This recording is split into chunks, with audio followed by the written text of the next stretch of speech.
எல்லாம் வல்ல கடவுளின் பெருங்கருணையினால்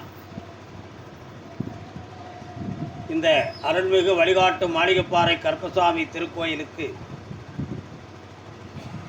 வந்திருக்கக்கூடிய அனைத்து பக்தர்களுக்கும் நமது திருக்கோயிலினுடைய அருள் சக்தி மிகுந்த மகிமைகளை யூடியூப் சேனல் மூலமாக ஆங்காங்கே உலகமெங்கும் பார்த்து தன் உள்ளத்துக்குள்ளே தியானம் செய்து கொண்டிருக்கின்ற எல்லா மக்களுக்கும் எல்லா பக்தர்களுக்கும் நம் கருப்பசாமியுடைய அருள் கருணை கிடைத்து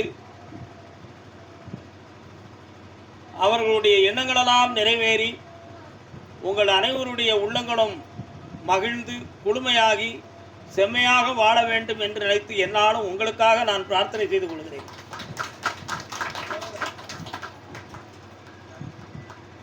இந்த ஒவ்வொரு திருக்கோயில்களும் உலகில் அமைந்ததெல்லாமே மனிதனுடைய மனதின் சுமைகளை இறக்குவதற்குத்தான். கொடை என்று கொடுக்கிறோமே, கொடை என்றால் என்ன அர்த்தம்? தெய்வத்துக்கு நாம் கொடை கொடுக்கிறோமா அல்லது தெய்வம் நமக்கு கொடை கொடுக்கிறதா? அதனுடைய உண்மையான விளக்கம் என்ன என்பது இன்னும் பக்தர்கள் தெரிந்து கொள்ள வேண்டியது நிறையவே இருக்கிறது. ஒரு கிராமத்தில் ஒரு ஊரில் ஒரு தெய்வத்தை வைத்திருக்கும் பொழுது அந்த ஊரை சார்ந்த மக்கள் எல்லாம் அந்த ஊரை விட்டு ஒரு சின்ன இடத்துக்கு போனாலும் அல்லது வீட்டுக்குள்ளே இருந்தாலும் தன்னுடைய மனக்கவலையை நினைக்கும் பொழுது அதோ இருக்கே அந்த தெய்வம் எப்படியாவது நம்மளை காப்பாற்றும் அப்படி என்று நினைத்து உணர்ந்து கொள்கிறார்கள்.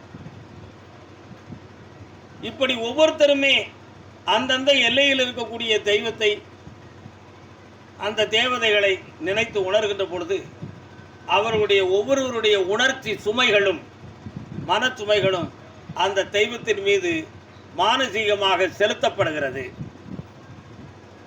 அப்படி செலுத்தப்படுகிற பொழுது ஒரு 3000 மக்கள் வாழக்கூடிய ஒரு இடத்தில் ஒரு தெய்வம் இருக்கிறது என்றால் அந்த 3000 மக்களும் நிச்சயமாக ஒரு நாளைக்கு ஒரு செகண்டாவது அந்த தெய்வத்தை நினைத்து விடுவார்கள். அப்படி 360 நாள் ஒரு வருஷமும் அப்படி நினைக்க நினைக்க அவங்களுடைய நினைவு உணர்வுகள் சுமைகள் எல்லாமே அந்த தெய்வத்தின் மீது, அந்த பீடத்தின் மீது, அந்த கோயிலின் மீது அந்த சுமை உணர்வுகள் செலுத்தப்படுகிறது. அப்படி செலுத்தப்பட்டு அழுத்தம் அதிகரித்து அந்த தெய்வ சாந்தித்திய சன்னிதானம் உக்கிரமாகும். உக்கிரம்னா அதிக அழுத்த நிலைக்கு ஆயிரும். உடனே அந்த ஒரு வருடம் வந்த உடனேயே எல்லா மக்களும் மகிழ்ந்து 8 நாட்கள் அதற்காக காப்பு கட்டி விரதம் இருந்து ஒரு முடிவுக்கு வருகிறார்கள். இந்த அம்மனுக்கு கொடை கொடுக்க வேண்டும். அம்மன் ஒரு சாமிக்கு கொடை கொடுக்கணும். அது என்ன கொடைன்னு அவங்களுக்கு தெரியாது. ஆனால் உண்மையிலே என்ன? குற்றாலத்திலிருந்து தீர்த்தம், பாவநாசத்திலிருந்து தீர்த்தம், காசியிலிருந்து தீர்த்தம், அல்லது ஒரு புனித நதியிலிருந்து ஒரு தீர்த்தம், அப்படி எல்லா தீர்த்தத்தையும் கொண்டு வந்து அந்த சாமிக்கு மேலே அபிஷேகத்தை பண்ணுறோம். பால், தயிர், மோர், நெய், தண்ணீர் எல்லாம் இந்த அத்தனை விதமான அபிஷேகத்தை செய்த உடனேயே இந்த ஒரு வருஷமும் அந்த தெய்வத்தின் மீது இந்த மனிதன் நினைத்து நினைத்து உணர்ந்த சுமைகளெல்லாம் கழுவப்படுகிறது. கழுவப்பட்ட உடனேயே இவனுடைய மன சுமைகளை எல்லாம் ஏற்றுக்கொண்ட அந்த தெய்வம் இன்னும் ஆனந்தமாகவும் சாந்தித்தியமாகவும் இருக்க வேண்டும் என்பதற்காக அதுக்கு அருமையான அலங்காரம், ஆனந்தமான வண்ண மலர்கள், வளமான பூமாலை, பச்சை பரண தோரணங்கள், அதை ஆனந்தமாக நினைத்து கொண்டாடுகின்ற மேளதாள ஒலிகள், இவைகளெல்லாம் சமர்ப்பணமாக்கி அந்த தெய்வத்தினுடைய அந்த சக்தியினுடைய உள் உணர்வை மகிழ்ச்சி வெள்ளமாக மனிதனாக்கி அந்த திருவிழாவுக்கு எல்லாரும் சந்தோஷமாக இருக்கும் பொழுது அந்த மகிழ்ச்சி உணர்வும் அந்த சிலையின் மீது, அந்த தெய்வத்தின் மீது செலுத்தப்படுகிறது. அந்த செலுத்துகிற அன்று, நள்ளிரவு அன்று அதற்கு தேவையான உணவு பதார்த்தங்கள், உணவுப் பொருள்கள், படையல்கள் இவைகளையெல்லாம் வைத்து நீ ஏற்றுக்கொள்ள வேண்டும் என்று மானசீகமாக சொல்லி அதற்கு நாம் அதை கொடையாக கொடுக்கிறோம். கொடை என்றால் வழங்குதல் என்பது பொருள். அதை கொடுத்து அந்த தெய்வத்தை ஆனந்தப்படுத்திவிடுவோம். அதற்கடுத்து ஒரு வருஷ காலமும் மீண்டும் நம்முடைய சுமைகளை, நம் மனவேதனைகளை, நம் துயர அலைகளை அந்த தெய்வ சக்தி மீண்டும் எடுத்துக்கொள்கிறது. இதுதான் அந்த கொடை என்பதற்காக கோயிலை பயன்படுத்துகின்ற விளக்கம். அப்போ ஒவ்வொரு கிராம எல்லைகளுக்குள்ளேயும் ஒரு கோயிலை வச்சுக்கிடுறோம், ஒரு தெய்வத்தை வச்சுக்கிடுறோம். மனிதனுடைய மனச்சுமைகள் தீர வேண்டும் என்பதற்காக இதனை வெளிப்படுத்தி கொள்கிறோம் என்பதுதான் அதனுடைய உண்மையான விளக்கங்கள். அப்படி இருக்கும் பொழுது நம்முடைய ஸ்ரீரங்கத்தில் ஒரு கோயில் ரங்கநாதர். ஸ்ரீரங்கம் என்றாலே ரங்கநாதன் என்பது பொருள். பொற்கோவில், பொற்கொடை கொண்ட கோபுரத்தான். அவருடைய கோபுரத்தை பார்த்துருக்கீங்களா? தங்க கோபுரம். ஸ்ரீரங்க கோபுரம் தங்கத்தில் கொடை கோபுரம் இருக்கு.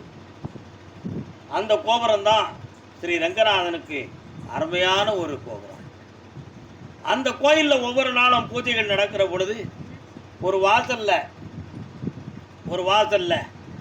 ஒரு அரை துண்டை கட்டிக்கிட்டு ஒரு பிச்சைக்காரர் அப்படி ரங்கா ரங்கா ரங்கான்னு சொல்லிக்கிட்டு சாஞ்சி நிற்பார்.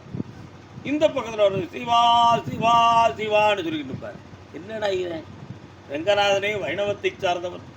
இந்த வாசல் என்னன்னா ரங்கா ரங்கான்னு கூப்பிட்றான், அந்த வாசல் என்னன்னா சிவா சிவான்னு கூப்பிட்றான். அவன் ஒரு கிறுக்கையா, அவன் சொல்லிட்டான், அவனு சொல்லிட்டாங்க எல்லாரும். இவர் அந்த இடத்துல நின்று ஓயாம ரங்கா சிவா ரங்கா சிவா.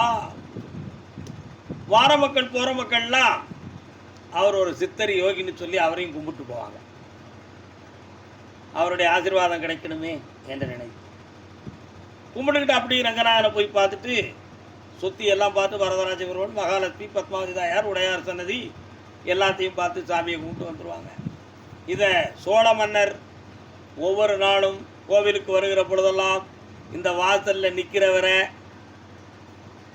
கவனித்து கொண்டே இருக்கிறார். அவர் கவனித்து கொண்டிருக்கையில் இவர் உண்மையிலே பித்தனா அல்லது சித்தனா, எதுவும் சக்தியை பெற்றவனா பெறாதவனா என்ற ஒரு சிந்தனை சோழ மன்னனுடைய உள்ளத்தின் அடித்தளத்திலே இருந்தது. அதை ஒரு முடிவெடுக்க வேண்டும் என்று நினைத்து என்ன செய்தார்னா, ஒரு நாள் ஏன் இப்படி நடந்துச்சுன்னா, மன்னர் போகும்போது அப்படி ஒரு சிந்தனை அவருக்கு தோன்றிவிட்டது. அந்த சிந்தனை தோன்றியவுடன் என்ன செய்யார்னா, ரொம்ப நூதனமாக அவரை செக் பண்ணாரு மன்னர்.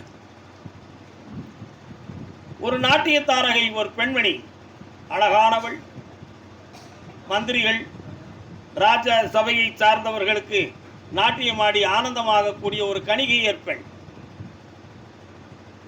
அந்த பெண்மணியை சொல்லி ஒரு பக்தை கணக்கு நீ போய் அவரை போய் பாத நமஸ்காரம் பண்ணுமா, பாத நமஸ்காரம் செய்து நீ எங்கள் வீட்டுக்கு வர வேண்டும் சுவாமி அப்படின்னு நீ அழைத்து வீட்டுக்கு சென்று அவரை நீ கொஞ்சம் மனதை உன் பக்கம் கொஞ்சம் இழுத்துப்பாரு அப்படின்னு ஒரு வார்த்தையை பக்குவமாக்கி விட்டார்.